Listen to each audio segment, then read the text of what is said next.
اسرائیل راغ تر نبی آخر زمانہ، روح راکڑا مہربان سردار د مدینے، روح راکڑا مہربان سردار د مدینے۔ بسم اللہ الرحمن الرحیم۔ شروع اللہ کے نام سے جو بڑا مہربان اور نہایت رحم والا ہے۔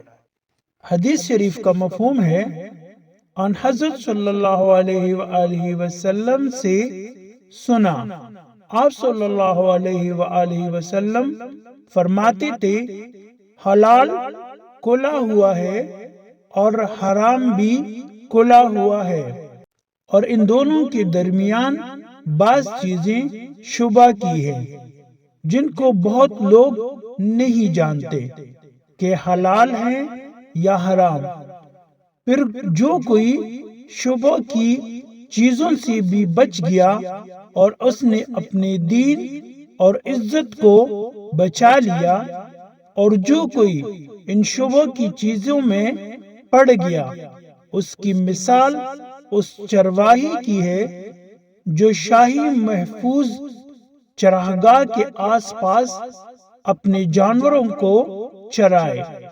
وہ قریب ہے کہ کبھی اس چراگاہ کے اندر گھس جائے اور شاہی مجرم قرار پائے۔ سن لو، ہر بادشاہ کی ایک چراگاہ ہوتی ہے۔ اللہ کی چراگاہ اس کی زمین پر حرام چیزیں ہیں، پس ان سے بچو۔ اور سن لو، بدن میں ایک گوشت کا ٹکڑا ہے، جب وہ درست ہوگا سارا بدن درست ہوگا، اور جہاں بگڑا سارا بدن بگڑ گیا۔ سن لو، وہ ٹکڑا آدمی کا دل ہے۔ حدیث شریف کا مفہوم ہے، میں عبداللہ بن عباس رضی اللہ عنہما کے پاس بیٹھا کرتا تھا۔ وہ مجھ کو خاص اپنے تخت پر بٹھاتے، ایک دفعہ کہنے لگے کہ تم میرے پاس مستقل طور پر رہ جاؤ، میں اپنے مال میں سے تمہارا حصہ مقرر کر دوں گا۔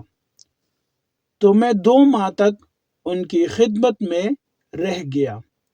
پھر کہنے لگے کہ عبدالقیس کا وفد جب ان حضرت صلی اللہ علیہ وآلہ وسلم کے پاس آیا تو آپ نے پوچھا کہ یہ کون سی قوم کے لوگ ہیں، یا یہ وفد کہاں کا ہے؟ انہوں نے کہا کہ ربیعہ خاندان کے لوگ ہیں۔ آپ صلی اللہ علیہ وآلہ وسلم نے فرمایا، مرحبا، اس قوم کو یا اس وفد کو نہ ذلیل ہونے والے نہ شرمندہ ہونے والے، یعنی ان کا آنا بہت خوب ہے۔ وہ کہنے لگے، اے اللہ کے رسول، ہم آپ کی خدمت میں صرف ان حرمت والے مہینوں میں آ سکتے ہیں، کیونکہ ہمارے اور آپ کے درمیان مضر کے کافروں کا قبیلہ آباد ہے۔ پس آپ ہم کو ایک ایسی قطعی بات بتلا دیجئے جس کی خبر ہم اپنے پچھلے لوگوں کو بھی کر دیں جو یہاں نہیں آئے، اور اس پر عمل درآمد کر کے ہم جنت میں داخل ہو جائیں۔ اور انہوں نے آپ سے اپنے برتنوں کے بارے میں بھی پوچھا۔ آپ صلی اللہ علیہ وآلہ وسلم نے ان کو 4 باتوں کا حکم دیا اور 4 قسم کے برتنوں کو استعمال میں لانے سے منع فرمایا۔ ان کو حکم دیا کہ ایک اکیلے خدا پر ایمان لاؤ۔